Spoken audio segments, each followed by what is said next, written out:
Because what's happening right now, by the way, is an opening of communication because people are ready to listen. I'm not here to talk about those three events. I'm here to talk about a system that continues to perpetuate the racism that creates those three events. I don't see color. All of these conversations, it's not enough to do that anymore when you're doing that in a system that still perpetuates racism and white supremacy.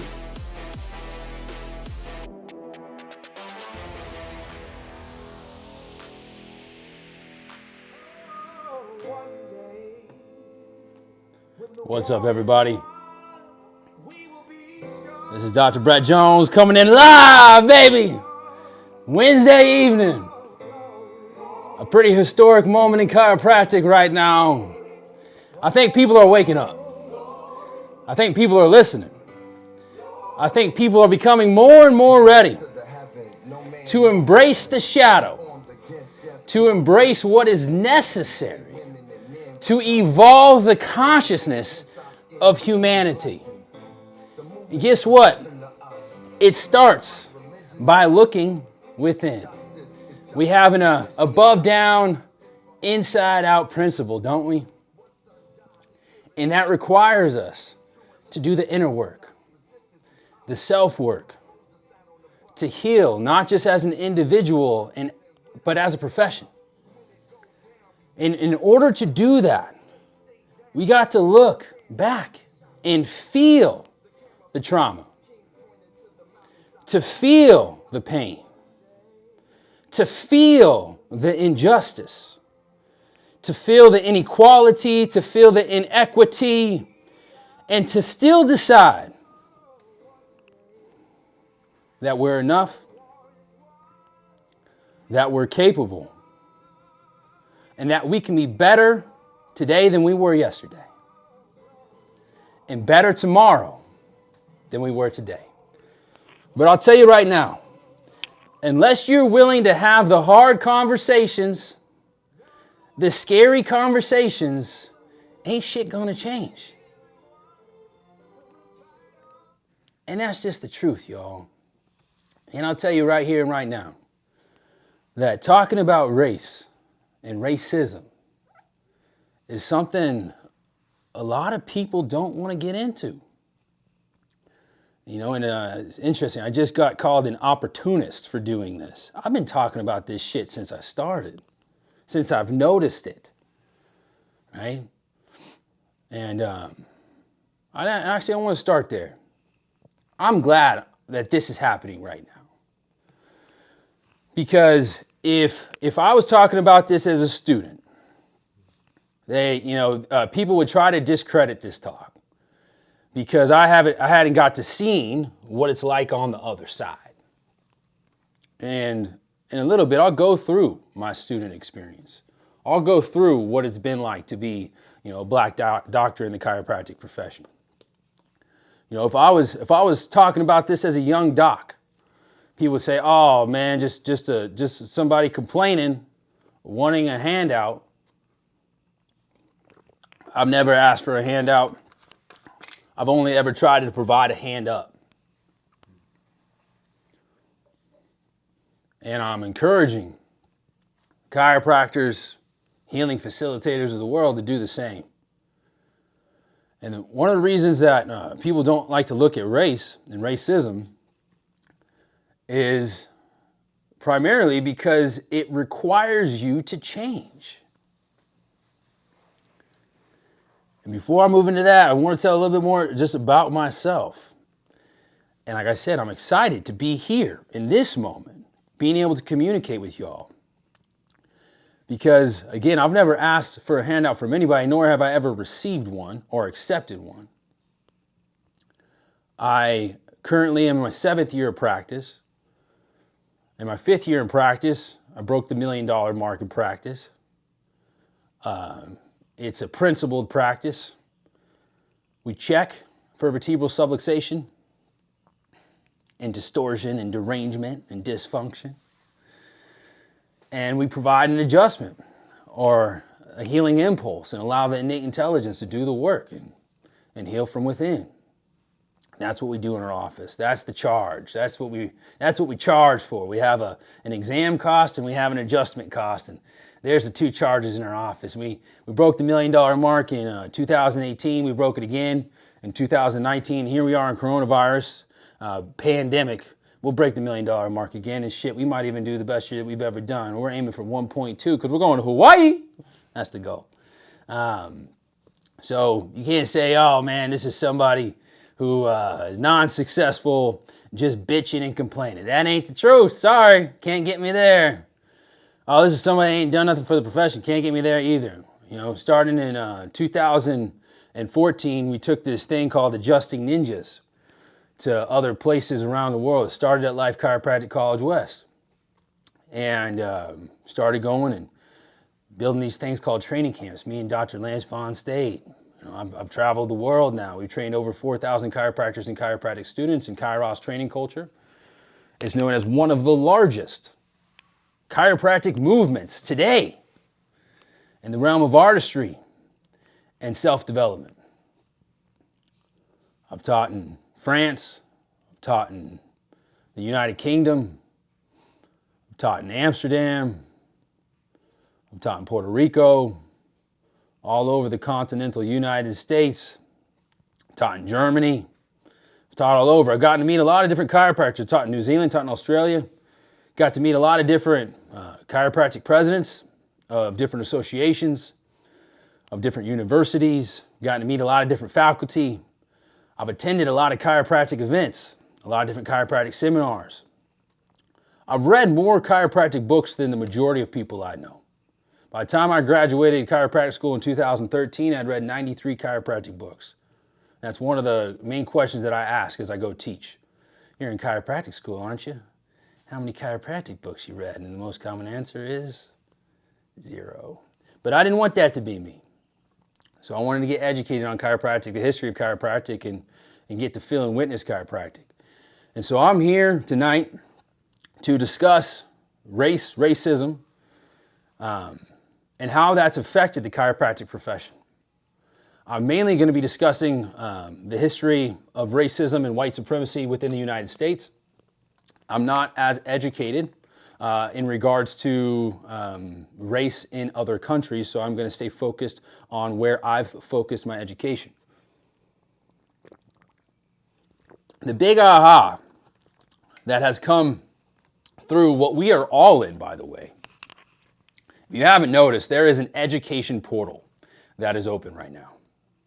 Many people are experiencing a highly accelerated information and wisdom upgrade for those that are willing to do the work and learn about Black history, whether it's in chiropractic or just in the United States or wherever you come from, and get to learn about the discrimination, get to learn about the injustices, get to learn how the system was designed in white supremacy. The biggest aha that I've had in all of this, and by the way, I want to bring up a couple other facts. You're not going to be able to pin me as a liberal either. I'm not. You're not going to be able to pin me as a conservative. I'm not. I'm independent. And I have my own thought forms and my own thought processes.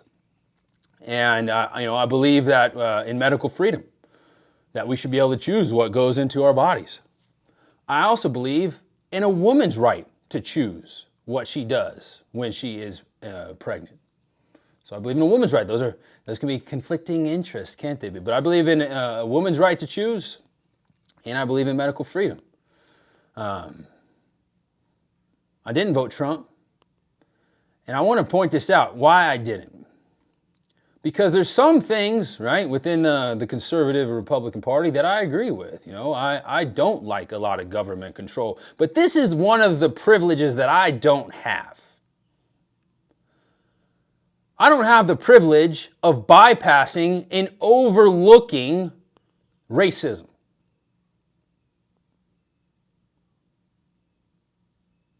That's a priority for me. If you mistreat other people and or put them at disadvantages, and or use derogatory remarks, racial slurs, and or don't step up for Black Lives Mattering. That's as simple. I don't understand how people have a problem with this.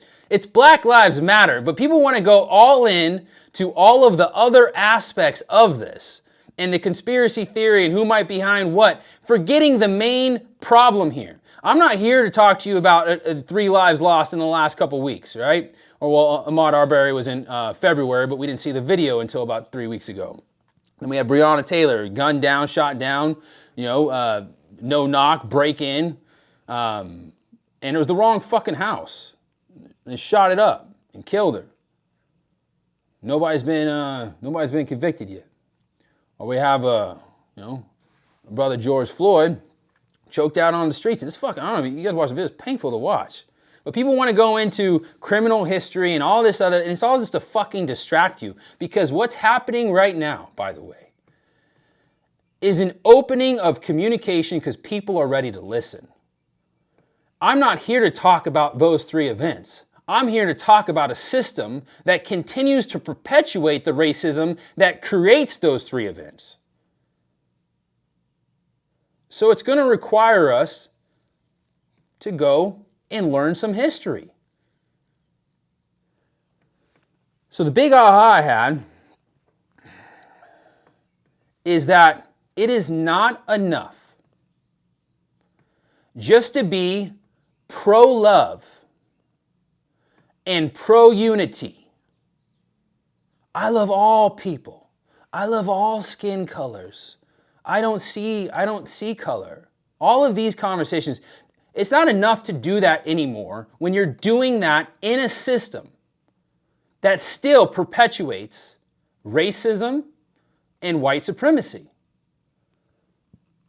These systems that have been set up have to be actively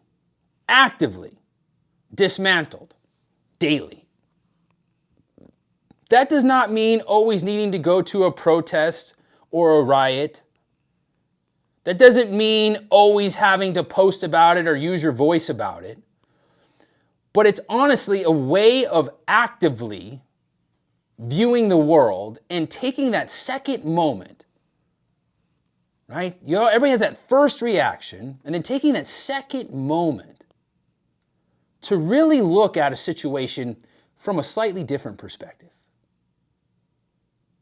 I'm hoping, and it's my intention tonight, that by being able to actually go through the history and to share with you both the history of the United States set up in white supremacy and the chiropractic profession set up in white supremacy, that you'll be able to see, notice, acknowledge, feel, witness why it is that we have the big racial gaps within the profession, and how it was that I could go from 2010 to 2018 never seeing a Black chiropractic speaker.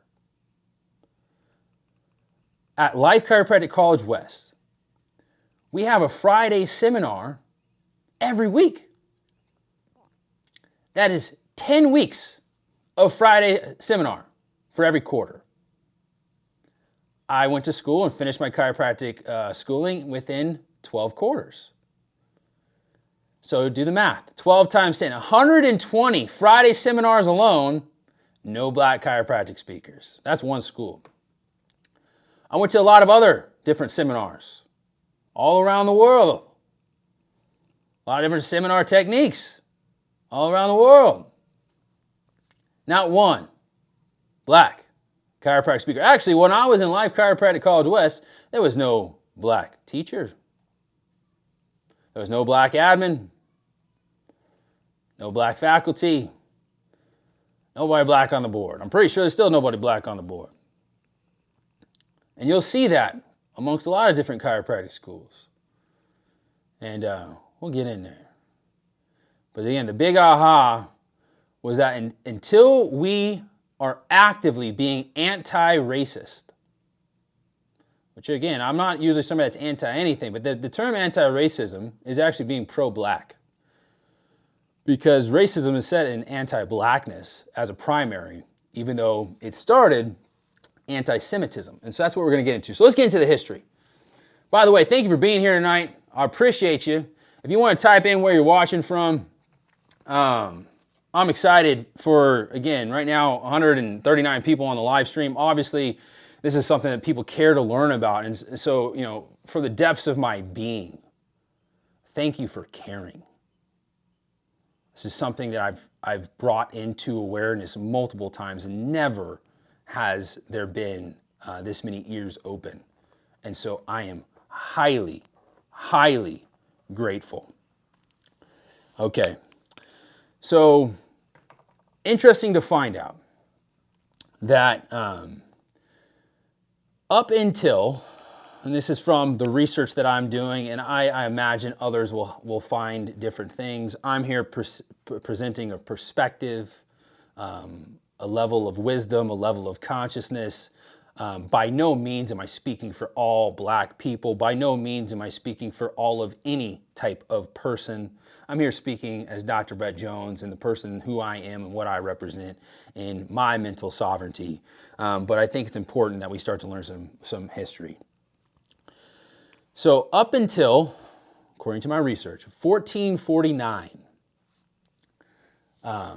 there really wasn't this idea of race, right?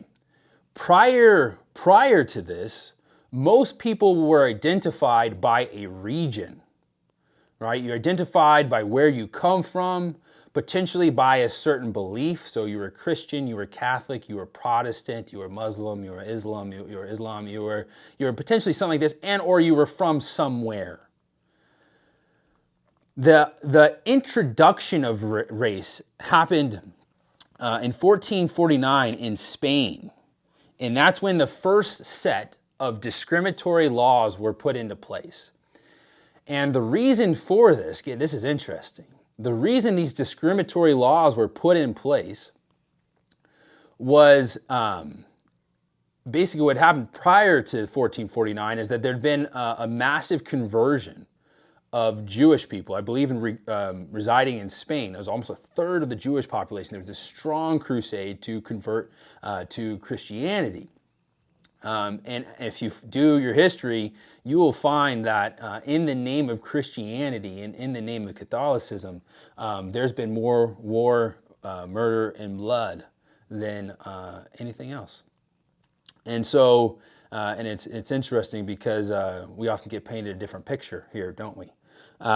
So there'd been this mass conversion, and the Spaniards, and they called them converseros, right? And so what happened is they wanted to be able, because there was a part of these converseros that had money, and they wanted to be able to tax them and loot them. And so they created the first set of discriminatory laws against them.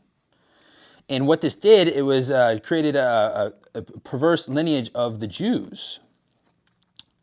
And following that, let me see, I got a little bit more here, which further led to the idea of limpieza, which is impure blood, which can taint a person's character, which primarily started targeting Jews and blacks. So the idea of race comes in 1449, primarily to as economics, as a way to basically steal money from and create a level of class based on race being less than, so that they could do things like set up slave trade.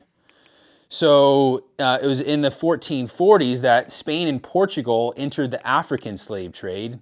And actually between 1500 and 1640, an estimated 788,000 slaves were sent to America in a plantation culture. Now this is going to be before they ended up in America's first English settlement, which happened in 1619. But I want to go into this idea of the impure blood. And so in America, the idea of impure blood was primarily targeting blacks. And so these words and terms were created to create, again, this discrimination and creating a less than. And so this is where the word Negro came in, the word mulatto, and the word Sambo, which Sambo is actually a blend of African blood and native blood, which was super derogatory. And actually looking back, this shit's fucking crazy. And I see Austin Ivins is on here. Dr. Austin is from Santa Barbara. There's a diner in Santa Barbara called Sambo's, right? And that's a hella derogatory term towards black people. And it was created to create this level of the first start of basically racism and supremacy. I found this interesting.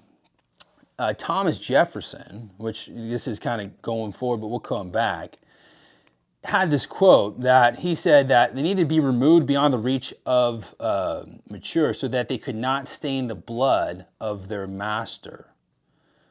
Right? And so this is this whole idea of if the blood was mixed, that it would make it impure, and by making it impure, it would make you sick, and all these, like this, again, creating this whole different level of judgment towards primarily black people. And the reason I want to bring this up is one of his slaves, Sally Hemings, the enslaved, when she was 14-year-old, met Jefferson, who was widowed at 44. She had 6 children by Jefferson, right? And we're going to go into the slave's journey and how often slave masters and owners were raping the women that were married to other men on the plantations, while also just creating this crazy amount of disrespect and saying one thing and doing a complete other. So in August 1619, the White Lion, this ship, right, is the first one that ended up in Jamestown, Virginia, which is one of the first English settlements. And then it arrived with 20 people, 20 blacks, 20, they said, he said 20 and odd Africans on board. Here's the crazy story. It started with 350. 350 Africans were boarded the ship. 150 died just from hunger or disease. And if you haven't looked into it, you may want to look at what a slave ship looked like, a slave boat looked like. But it was common that they would lose 80% of the people on the ships just based on conditions. They had so that's when they first arrived, and I want to go into a little bit of the slavery experience with. There's something called the slave codes, and let's talk a little bit about the slave codes. How we doing so far, by the way? So giving you just a little bit of history on what came through. So before the slave codes, you had the Virginia slave codes. So Virginia slave codes of 1705 were a series of laws enacted by the colony of Virginia's House regulating activities related to interactions between slaves and citizens of the Crown Colony of Virginia. Right? And this is all prior 1776 when we had our Declaration of Independence, but these were English settlements, right? These codes effectively embedded the idea of white supremacy into law by the following devices: established new property rights for slave owners, allowed for the legal free trade of slaves with protections granted by the courts, established separate courts of trial, prohibited blacks regardless of free status from owning weapons, whites could not be employed by blacks, allowed for the apprehension of suspected runaways. So that was primarily the Virginia slave codes, which then also led to the slave codes. So here are some of the slave codes. Movement restrictions. Most regions required any slave away from their plantations or outside of the cities they resided in to have a pass signed by their master. Many cities in the slave states required slave tags, small copper badges that enslaved people wore to show that they were allowed to move about. Marriage restrictions. Most places restricted the marriage rights of enslaved people to prevent them from trying to change masters by marrying into a family on another plantation. Marriage between different races was also usually restricted. Prohibitions on gathering. Slave codes generally prevented large groups of enslaved people from gathering away from their plantations. Slave patrols in the slave-dependent portions of North America, varying degrees of legal authority backed patrols by plantation owners and other free whites to ensure that enslaved people were not free to move about at night, and to generally enforce restrictions on slaves. Trading commerce by slaves. Initially, most places gave enslaved people some land to work personally and allowed them to operate their markets. As slavery became more profitable, slave codes restricted the rights of enslaved people to buy, sell, and produce goods were introduced. In some places, slave tags required to be worn by enslaved people to prove that they were allowed to participate in certain types of work. Punishment and killing of slaves. Slave codes regulated how slaves could be punished, usually going so far as to apply no penalty for accidentally killing a slave while punishing them. Again, if you haven't looked up traditional punishments for slaves, whipping to death, no punishment. Historian Lawrence M. Friedman wrote, 10 Southern codes made it crime to mistreat a slave under the Louisiana Civil Code of 1825. If a master was convicted of cruel treatment, the judge could order the sale of his mistreated slave. That was it. You have to sell a slave. And, of course, education restrictions. Some codes made it illegal to teach slaves to read. To teach slaves to read. Not only teach slaves to read, not allow them to read. To, by design, keeping them uneducated to the best of their ability, to make them less than, to promote white supremacy for economics. Now you got to understand that by the time the Emancipation Proclamation came through in 1862, which we'll get to, it was almost 4 million slaves, right, at that time. 4 million slaves that were set free. And we'll go into, they really weren't set free. And so this is about commerce. The bedrock of the United States of America is enriched with racism by design. And that's how the economy was built. Free labor. All right. So we had the slave codes in 1705.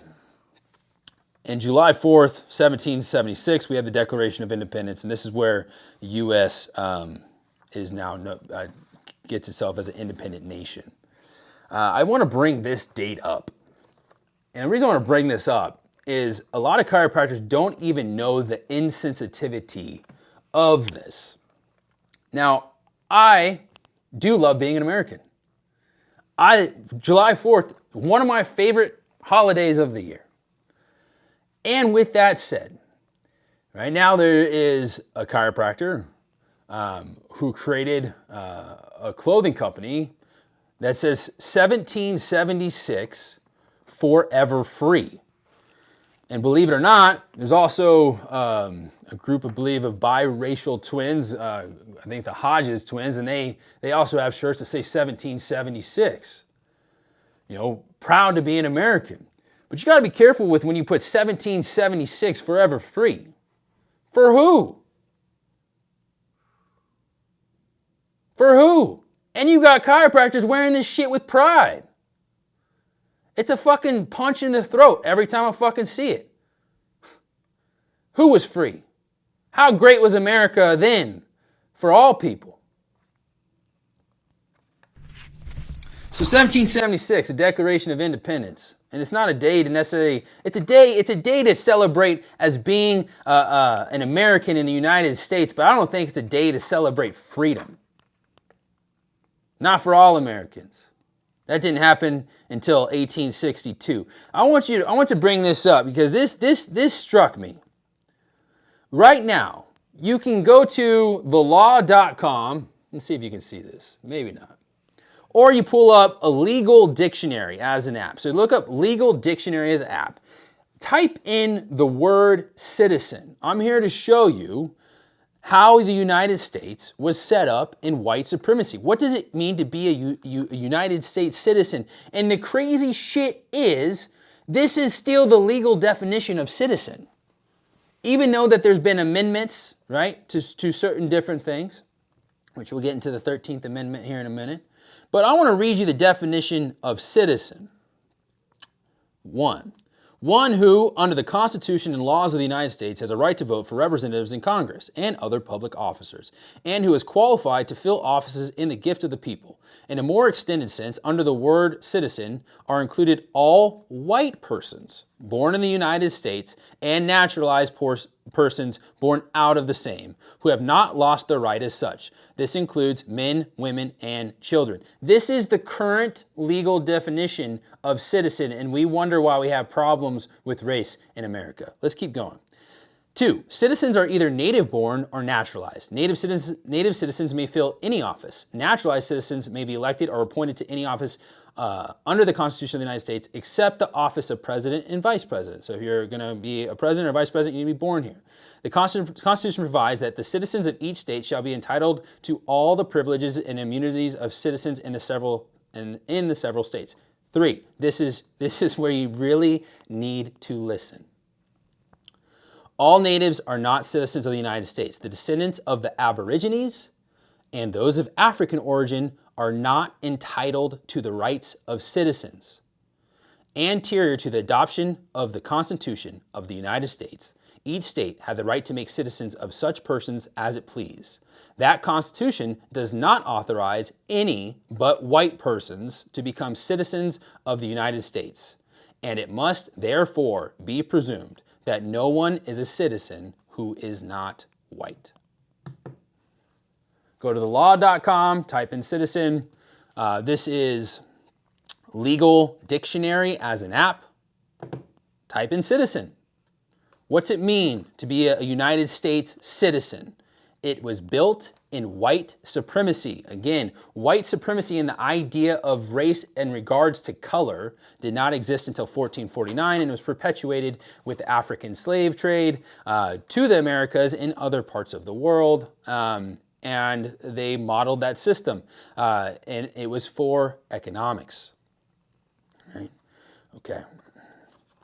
So, in 1862, becoming effective, January 1st of 1863, we have the Emancipation Proclamation. The freeing, so they said, of slaves. The freeing, so they said, of slaves. But then you have something called the 13th Amendment. It's a great documentary for those that haven't seen it. I think it's available on Netflix now. You can watch 13th Amendment. So it abolished slavery and involuntary servitude except as punishment for a crime. Except for punishment as a crime. So what you saw after the abolishment of slavery with the Emancipation Proclamation was the southern states start to introduce new laws and or make criminals of now African Americans for no offense or minor offenses to bring them back into slavery because it's crashing the economy. So think about this. You've based your whole system of an economy based on free labor. Now that labor is no longer free. Cotton no longer made sense as a business strategy, as a textile industry. And so they had to figure out ways to get creative to then continue to enslave the black population. And one of them was by making them criminals. And I want to make sure that people are hearing this. One of them is by making them criminals. There was a movie that came out in 1915 called Birth of a Nation. It is one of the most controversial movies in American history. And the reason for it was it created this picture of the Ku Klux Klan as heroic, as the good people. And it had white men dressed up in blackface depicting the African black American as a rapist, as a murderer, as a savage, as violent. And what people don't understand is that movies and media will paint certain narratives of certain people. It's a lot of times the only way we know about culture is through movie, or is through media, or is through TV, or is through social media now. It's the only way we can learn about cultures, right? And so during this very crucial time, you have this movie called Birth of a Nation that comes out, privately screened by the president of the time, depicting, again, all of these black people as these just ruthless, savages, murderers, right? Rapists of white women. So here come the Ku Klux Klan. And actually, how pivotal was that movie? It was in that movie that they showed the burning of a cross by the Ku Klux Klan, which the Klan never did that. Following that movie, the Klan was inspired and started the burning of the crosses. So what you end up with after 1865 right away, I went to 1915, we're going to come back, was in 1865 and 1866 is the adoption of what they call black codes and black laws, and also known as Jim Crow laws, which is basically, again, a way to further, one, create the gap with oppression and with supremacy, white supremacy. And they forced blacks to sign yearly. At this time, there's many states that were forcing blacks to sign yearly labor contracts. And if they were refused, they were arrested and fined, right? So again, we're going to find a way to put you back into work, back into a labor contract that did not value you at all. And if you didn't, we'll find a way to now jail you or incarcerate you. This continued for many years, these Jim Crow laws, right? Not giving black people the right to vote, not giving them civil rights, often not being able to work certain jobs. Obviously, at the time, you had the separate but equal, not allowing to go to the same schools, receive the same education. Again, being criminalized as a means of increasing the economy for labor and enslavement, and not being able to get loans and a way to own property, to continue to increase the wealth gap. And that has continued in many forms, even through the civil rights movement. But before we get into the civil rights movement, let's talk about Brown versus the Board of Education, because this is going to be important as we come into chiropractic black history. Brown versus Board of Education happened in 1954, and what that allowed for was the integration of black people into white schools, public schools, because this is something that chiropractors are getting confused with when I bring in why the hell did it take so long to Palmer School of Chiropractic to integrate black students. So in 1964, we have the Civil Rights Act, followed by 1970s war on drugs, which primarily targets, again, black people. For those that don't know this, crack cocaine was brought into black communities. You can look into who brought it into black communities, creating epidemics. And crack cocaine is basically a derivative of cocaine. It's a cheaper form. It's not as pure. However, the sentence for having crack cocaine is 100 times the amount of cocaine.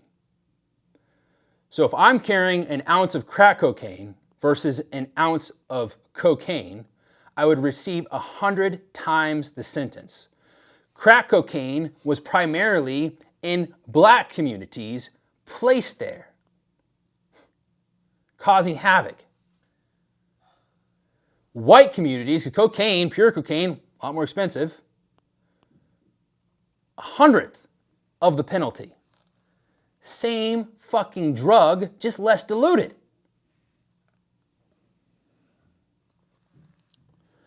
You can go into stop and frisk policies, the targeting that's been happening to the black communities. And again, this by no means is going to cover all of what could get covered in honestly years of education, of understanding this. But I hope that it starts to just shine a little bit of light of understanding that the United States of America is set up in white supremacy. It has been designed from its start to racially not just divide, but to have dominion over primarily black people. Racism at its heart is anti-black. And I'll say this, when I say anti-black, it's because there are pieces of where even lighter, right, myself included, lighter skin tone African Americans have more advantages than the darker skin tone African Americans. And so again, at the heart of racism is anti-blackness, and that's why we need to be pro-black, anti-racist. And if we are not actively doing anything to dismantle this, to create a new paradigm, to create a new system, then we are blindly supporting it out of love and light. So let's go into the black history of chiropractic. So the profession was founded by a Canadian living in America, Dr. D.D. Palmer, in 1895, right? 1895. And the first adjustment is said to be given to an African American. And this is what I find very challenging. One, I want to have this little comment here. One of the reasons I believe that we continue to see the least amount of diversity in the chiropractic profession out of any health profession, 86.7% white is when I had the stats that I have from, it was from 2015. You may have some modification here. Is because chiropractors neglect their own shadow. And this is what I mean by this. How many varied stories are there on the first chiropractic adjustment? D.D. Palmer said he racked the vertebra back into place, and he said it was a dorsal. Dorsal meaning a thoracic vertebra. There are other accounts coming from the Lillard family that he was hit with a book on the back. There are other accounts coming from B.J. Palmer in the later years within the Green Books. By the way, I'm a chiropractic historian as well. I've read a lot of chiropractic history, and I'll learn more every single day, and I'm open to it. But there was a few instances that B.J. went on to say that D.D. feared saying that it was a cervical vertebra, a neck vertebra, and so he said dorsal, even though more than likely it was an upper neck adjustment. With that said, and that's why I say the fear of their own shadow, we often don't like to talk about the true history of chiropractic, and it's often difficult to get the true history of chiropractic. Not a lot of people know about D.D. in Burlington, Iowa. A great book to check out is The Spirits of Mercy by Todd Waters, a chiropractic historian. He goes into D.D. being a spiritualist, being involved in a death where there was a seance happening, I believe in 1893, and which is part of what brought him to Davenport, was fleeing Burlington. At the time as a magnetic healer, doing some very interesting work, but there was a belief system at the time that if somebody died, that they could be brought back to life. I believe they performed a seance over this lady that died for somewhere between 8 to 10 days after she was dead. And then she was found, and Dee Dee was being questioned, and he fled he fled and went to Davenport. This is history of chiropractic not a lot of people know.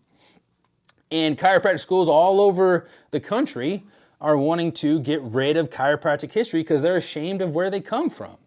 That the fact that chiropractic even has a philosophy.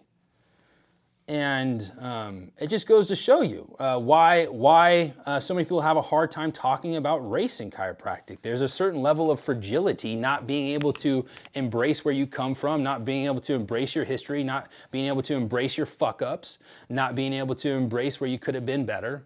But I'll tell you right now, that's the number one way we continue to grow, heal, and evolve. That's why I like training in a crew. That's why I have a team practice. I got people to keep me accountable, to get better every single day, because I got to show up a better version of myself, because if I don't, I got these other mirrors in the room being, hey, yo, I thought you said this was about training. Always be training. Where you at? And so it's important to heal in community. So, Harvey Lillard receives this first adjustment. It's mysterious how it actually happened. Doesn't really matter. Harvey Lillard, African American, receiving the adjustment, and this healing miraculous story, for those that don't know, Harvey Lillard was previously deaf and was said to regain his hearing after the first adjustment. Miraculous healing story. What we as chiropractors know is that some of the best chiropractors in the world have a personal testimony for the healing power of chiropractic. Who would have been a better chiropractor than Harvey fucking Lillard? Not allowed to attend the Palmer School of Chiropractic. And this is why I wanted to bring up Brown versus the Board of Education, which passed in 1954. A lot of people don't know this. The first black chiropractic student to graduate from the Palmer School of Chiropractic, which is the largest chiropractic school in the world, did not happen until 1956.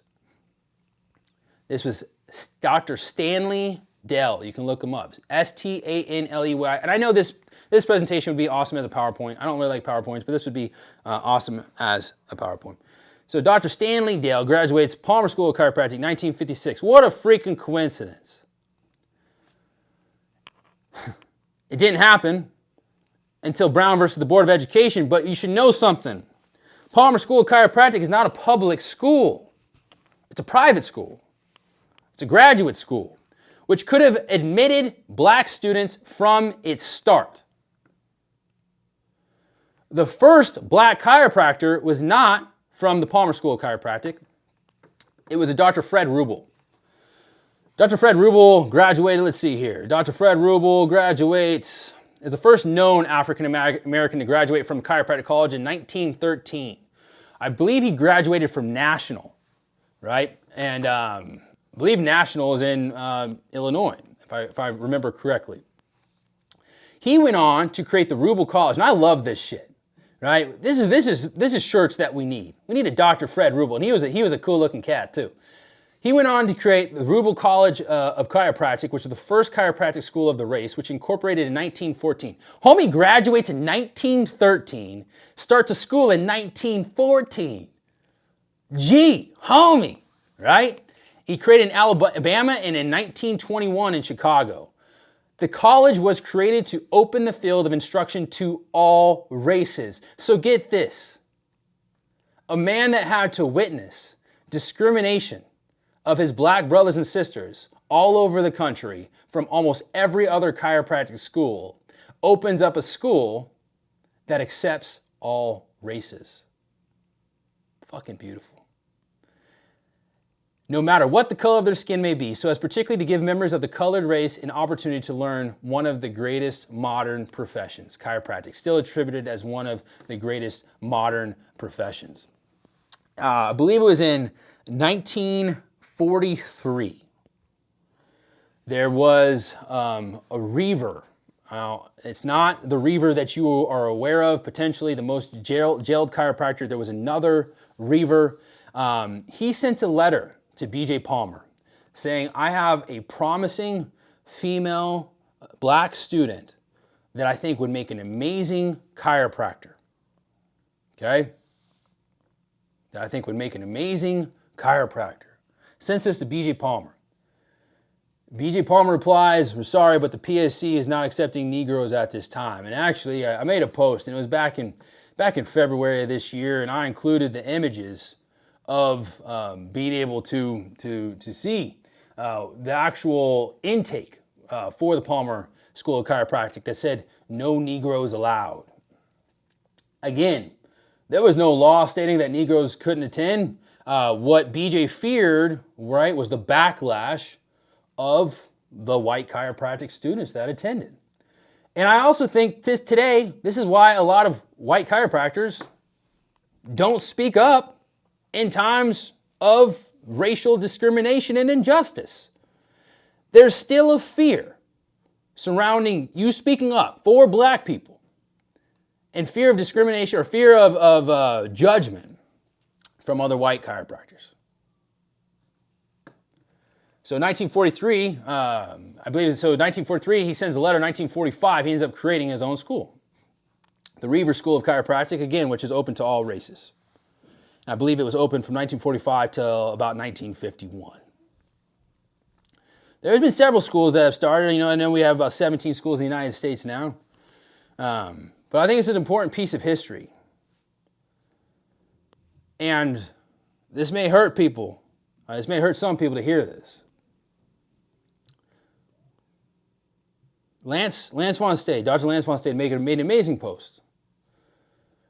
He said he understood that racism is not a weed that can be picked out. It's the soil. The bedrock of the United States of America was developed in white supremacy. The soil of chiropractic was developed in racism. The very nature of not allowing somebody to attend a school is racist. No matter what you write, BJ Palmer had a popular line.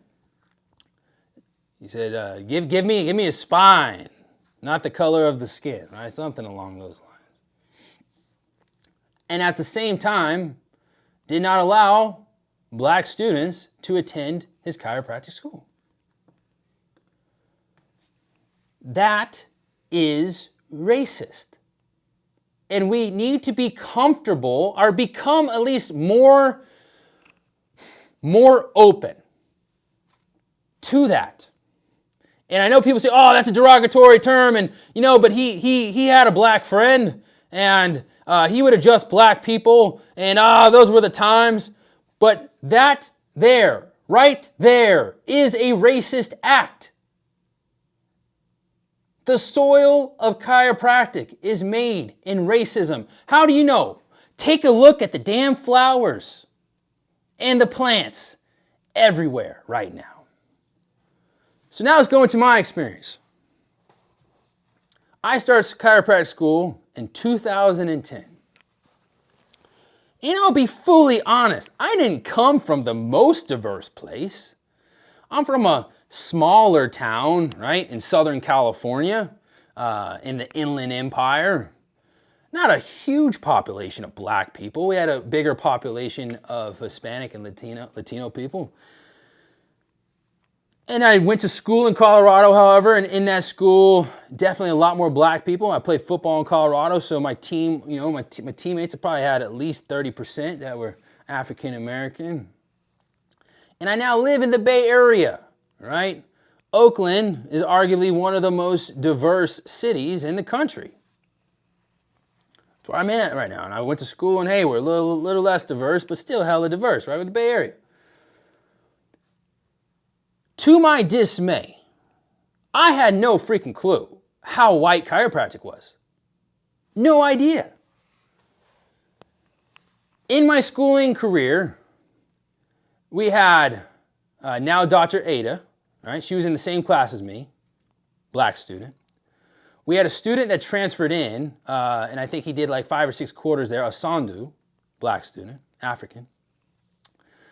We have now Dr. Paul O'Feely, right, who was, I believe, 1.5 years before me. That's how many black students we had, and I think it was a school of 300 to 400. Okay? That alone was a surprise to me. I had no idea. And I had no idea that there would be no black instructors, no black admin, no black faculty. And now let's go into the seminars. All right? 120 Friday seminars, not one black speaker. I went to Dynamic Essentials, started going there in 2011. I went all the way through 2014 to their 50th year anniversary. So that means they've been in 50 years now. It's been 6 more years. They've been 56 years of holding seminar usually four times a year. I went to 4 years, no black speakers. I've gone to the Wave. Come to the Wave when Bright Kelly started, no black speakers. Went to Cal Jam, no black speakers. Where else have I been? I've been in quite a few places. And I asked a simple question in Dynamic Essentials, and I'm not here to. This is not to make you feel bad. It's make you aware. I'm a business owner. If I want to find out if something is wrong in my business, right, with collections or new people coming in, healing results, whatever, I look at the numbers. That's how I know my business. How many visits have they come in? Are they retaining their appointments? What's the retention like? Where are the new people coming from? How are they starting? Are they just going to day one, not making it all the way through the day two? Are they starting a monthly care plan? They're doing a pay-per visit? They're doing a pay in full? Where are we at? How are we doing with collections? Right? All those numbers help you kind of learn about where you're at in business, what stage of business you're at. Chiropractic can't address its racism issue unless it knows its numbers. So I'm trying to find out some simple-ass numbers. Dynamic Essentials has been in 56 years. If on average they have 4 seminars a year, we'll do the math. 224 seminars with how many speakers on average? 10 to 15 speakers on average every seminar. They've had 3 black male chiropractic speakers, 0 female black chiropractic speakers. I believe Cal Jam's in their 11th or 12th year. I believe they just had the first black chiropractic speaker, Dr. Zeus, came in this last year. It's just, so I went 2010 to 2018, attending over 200 seminars and never seeing a black speaker until 2018, January. This is January, beginning of January 2018, this event called the Artful Convention. Dr. Crystal Jones is an event I created. I'm going to tell you why this matters. Representation matters. Now, I know, and the people that know me, I'm an odd fucking individual. Some people call me a little crazy. My work ethic is pretty up there. In chiropractic school, how the hell you read 92, 93 chiropractic books while in chiropractic school? I was sleeping maybe 4 hours a night. I've changed that. I've had some kids now, and I've gone through that trauma of the up all night and whatever, and now I'm sleeping a little bit more. But for a while, I was 4 to 5 hours a night. And I'll outwork most. I'll tell you right now, I'm not in the position that I'm in because I have privileges or advantages. It's actually been overcoming a lot of challenges that came my way for being black.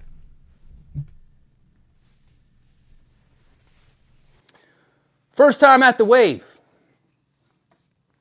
I noticed there's no black chiropractic speakers. I'm like, what the fuck? By the way, could you imagine going through an entire chiropractic schooling career, never seeing anybody like you?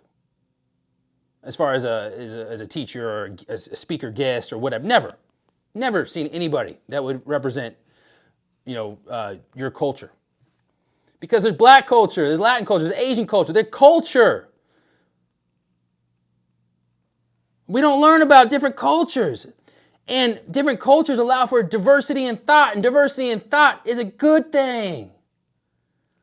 It helps us provide more creative solutions to problems. They've done studies on how it increases efficiency and effectiveness in the workplace. And that's why we had things like affirmative action. But I went through my entire school career, never seen anybody look like me. Here I'm at the Wave, I think it's like 2012. And I'm noticing there's no fucking black speakers, and I'm starting to get frustrated. I'm like, what the hell? Like, how, like, is this on purpose?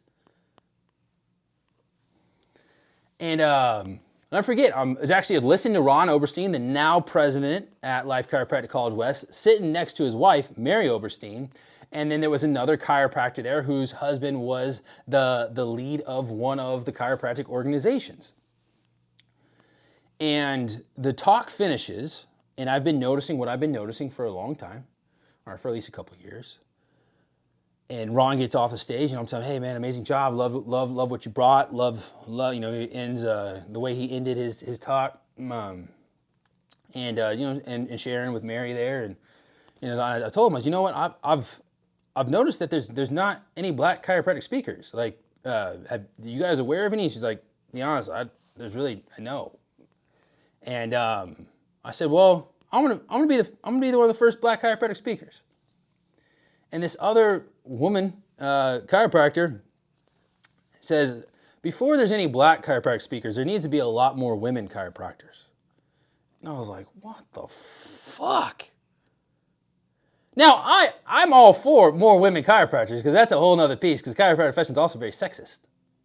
And there's many women, I imagine, that are on here right now that can attest to that. And I was around in 2011 and 2012 when you had the League of Chiropractic Women start, you know, to allow women to be more showcased for their beautiful artistry and talent and fucking power.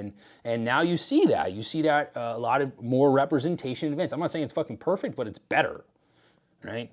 Versus, there's not an event that I know of. Like I said, I'm not saying I know of every event that's had any black female chiropractic speakers.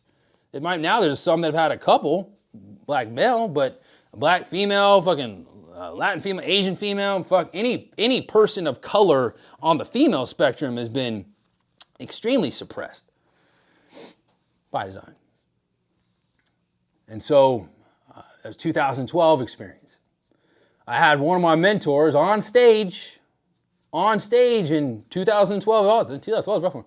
2012, compare the chiropractor being called a quack and basically the targeting, being the target of the medical profession, similar to the journey of the nigger.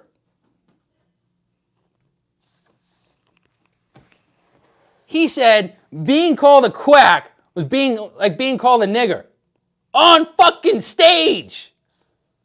And I'm like, what the actual fuck is going on? I've gone to other events using racial slurs, derogatory remarks, making fun of the way, or you know, white people changing like the way they like trying to dance like a black person or whatever it is, and like people just don't fucking get it. Just don't fucking get it. So I imagine as chiropractors that have faced a lot of criticism, I would say of this generation, I got to be one of the top. I've had multiple board complaints on me, only from other chiropractors. People talking shit. So I started, you know, releasing adjusting videos. I graduated in 2013. Start releasing some artistry videos. My contribution to chiropractic. If you look at my YouTube right now, you know, 75,000 subscribers. I average typically, I think it's like 2 million minutes watched every 48 hours or some shit. Over 20 million views on my videos with like, I think it's like 160 million minutes watched. So maybe the 2 million minutes watched is every 28 days. That could be closer. But yeah, something crazy, ridiculous. And it didn't start there. But I had so many people talking shit on my style. White chiropractors talking shit on my style of chiropractic. Let's get this straight, y'all. If I am black, African American, I am biracial. My mom is white. But identify or appear, right? To most people, I'm a fucking black male, and that's how I'm treated in the United States. Maybe a little bit better than our darker skinned brothers. I come from a certain culture. I listen to certain music.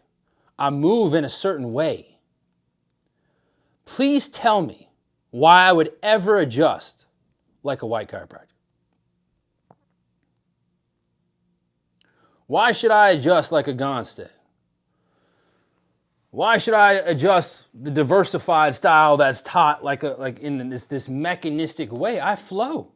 I was the first chiropractor that I know of to release an adjusting flow, adjusting with music. And people said, you got to be explaining things and da da da da da da da da da. I've sent more people to chiropractors than anybody I know. I imagine some of the other big YouTubers have a lot of referrals as well. There was a while when I was real active on YouTube, I was sending 5 to 10 referrals a week to other chiropractors because people were inspired by the art. People were inspired by a certain way of adjusting.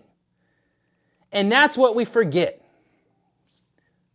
is that by having different representations of chiropractors that not only look a different way, but communicate a different way, that express the principle in a different way, that adjust in a different way, that you reach whole new audiences. Have you ever wondered why chiropractic is so stagnant? They've been saying the same shit since I started school, and I imagine it's been going on for a lot longer than then. We see an average, right, of 2 to 10% of the population. 2 to 10% of the population, 2 to 10% of the population, 2 to 10% of the population. Why is that? Multiple reasons. One is our marketing is garbage.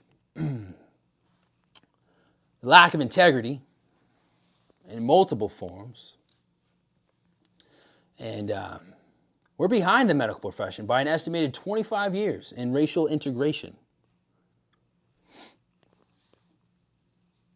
We need to honor different forms of expression. I've had to take a lot of the heat, often as the tip of the arrow, right? That arrowhead, the tip, catches the most heat. But what's beautiful now is things are potentially starting to shift. And what I'm grateful for is I have new opportunities that I've had to create for myself. By the way, because often sometimes people say, you know what, brother, why don't you just be the change? Be the change. I've been being the fucking change since I started this. There wasn't a black chiropractic teacher, so I became one. I didn't know of any black techniques, so I'm creating one. I didn't know of any black speakers, so I go speak everywhere the fuck I can. I didn't know any black chiropractic authors, so I became one. So stop telling me to be the fucking change, because what's fucked up is there's not an even playing field. There's not. I talked to my dad just a few nights ago. He said, man, I just wish they would stop moving the goalposts. All I ever wanted was a fair shot. All I ever wanted was a fair shot.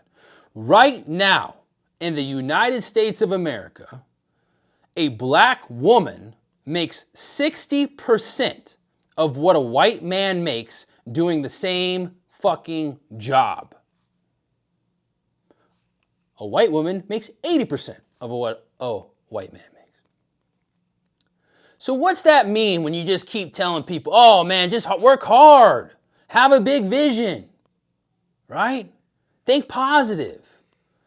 If you're working hard in a racist system, you have to work 1.4 to 1.5 times harder than the white person. So right now, I gotta look at my fucking daughter. If this system stays the same, I'm saying, Willow, I love you. But for you to make the same money as a white man, you're gonna have to work 40% more. I'm not willing to fucking do that. And that's why I say it's no longer enough just to be pro-love and pro-peace and everybody's one in unity and not be anti-racist and pro-equity. So everybody's saying, yo, Jones, you keep bringing this to our awareness. What we gonna do? What we gonna do? I got some action steps. Ideas for bringing equality and equity into chiropractic. Representation, number one. All chiropractic groups, associations, schools, and events actively be seeking to bring on teachers, leaders, board members, admin, speakers, and presidents who are people of color and more adequately represents diversity. Currently in chiropractic, I believe the estimate is 1.5% to 2.5% of the profession is African American. I think it's like 4 to 6% is Latin. I don't know the exact percentage of the Asian population, but it's like around almost 87% of the population is white. Compared to, right, the actual demographics, where is that at? I think it's like right now, America, like 64%? Somewhere down there. Sorry, I thought I had these statistics all up somewhere. It's like 64%. So like there's almost a 20% discrepancy in what it fucking actually is. And again, what that does is it limits the potential of chiropractic's potential expression and evolution. By the way, the whole time, the reason I'm here is for the evolution of human consciousness. And I believe chiropractors are the profession to help it happen. And I believe the only way we're going to get there is to actually look into the shadow. See how the soil of chiropractic was founded in racism. And actively be willing to dismantle it. That means you got to take a look. You know, ACA released a fucking Instagram. And I'm sick of this shit. Because people want to release all this stuff and not have any actual action. Let's see the ACA. What did the ACA say? ACA. It said, inequity in culture leads to inequity in healthcare. I had a comment for them. Pull up the damn comment.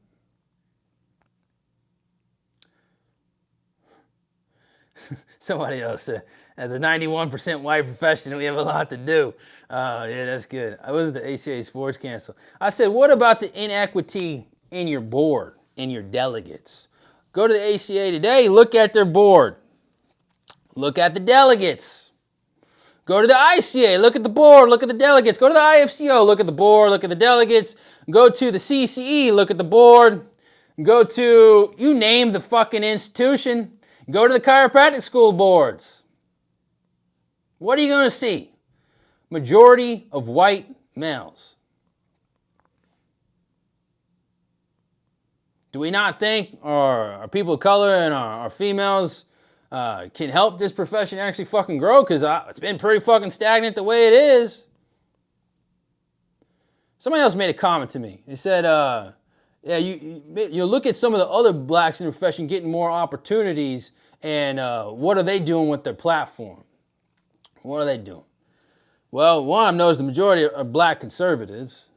Because right now, if you really want to get honest, the main viewpoint being communicated through the majority of chiropractic seminars is not just white male, but white male conservatives. We need a balance. We need dynamic integration and ability. So I gave you one other thing. So let's go. I got 8.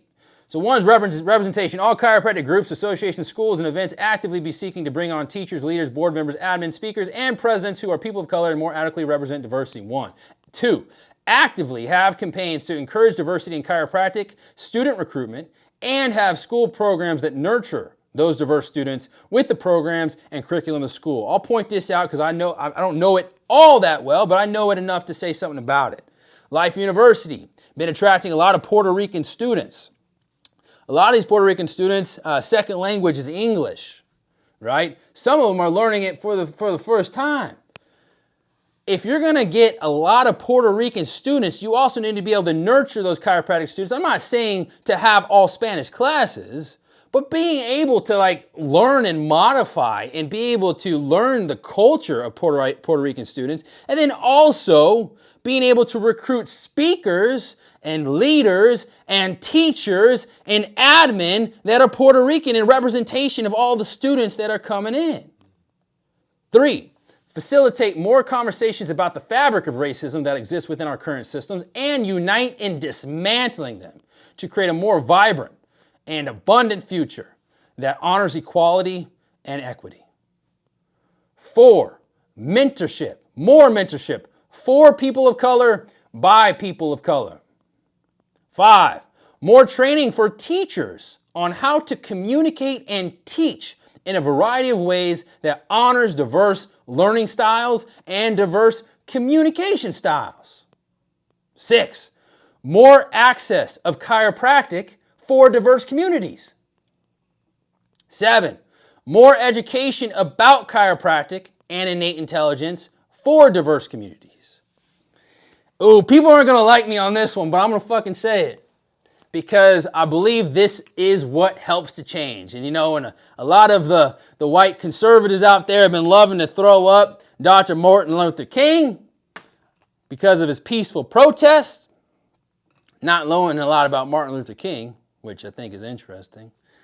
But you know what else Martin Luther King liked to do? Boycott. Number 8, boycott events, seminars, colleges, universities, and associations that are not actively anti-racist and pro-justice. I'll say that one again. Number 8, boycott events, seminars, colleges, universities, and associations that are not actively anti-racist and pro-justice. If you want to change the system, we live in a capitalist society that is majorly influenced by economics. So fuck with the economics, you mess with the change. You want to be the change? Stop going and stop promoting these events. And by the way, this is not just for people of color to boycott. If you are a white ally and you do not appreciate the representation or lack of representation that is happening with these chiropractic seminars, or these chiropractic associations, or these chiropractic students, I say you boycott. And guess what happens when you boycott? All of a sudden, women, people of color, people of color in the woman category are coming in. All of a sudden, oh my God, there's the black people. There's the ball. I've been waiting for him this whole time. There's the ball. Oh, because we weren't going to fucking show up. You weren't going to make any money. We weren't going to go to your fucking school. Now you're getting active, aren't you? So here we go. See, I'll always, by the way, I live my life this way. I'll always be willing to take the heat if the outcome is evolution. It's important that we all develop a purpose larger than self. It's the only way you'll be bold enough in action to actually create an evolution of consciousness for humanity. You have to connect to a purpose that goes beyond your own ego. Otherwise, when the judgment, the ridicule, the shame, and all of that comes your way, you'll close down. But guess what? I ain't closing down. I ain't closing down. One, we built a fucking tribe that's massive, aren't we, Kairos Training Culture? Where we at, baby? That tribe. So we got numbers. See, I told you I've been waiting a minute. I've been waiting, 10 fucking years since I started school. 7 years now as a chiropractor. One, we got numbers, we got money, and we got influence.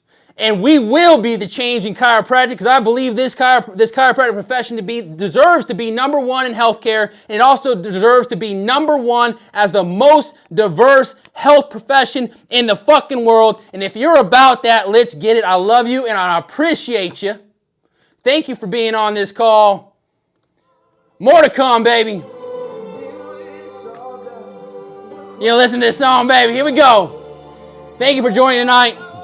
Racism in chiropractic. You have to be able to look at it, investigate it, and that's the only way you're going to shift it. I love you. I appreciate you. We can do better. We are the change, and we've been the fucking change. Love you. Peace.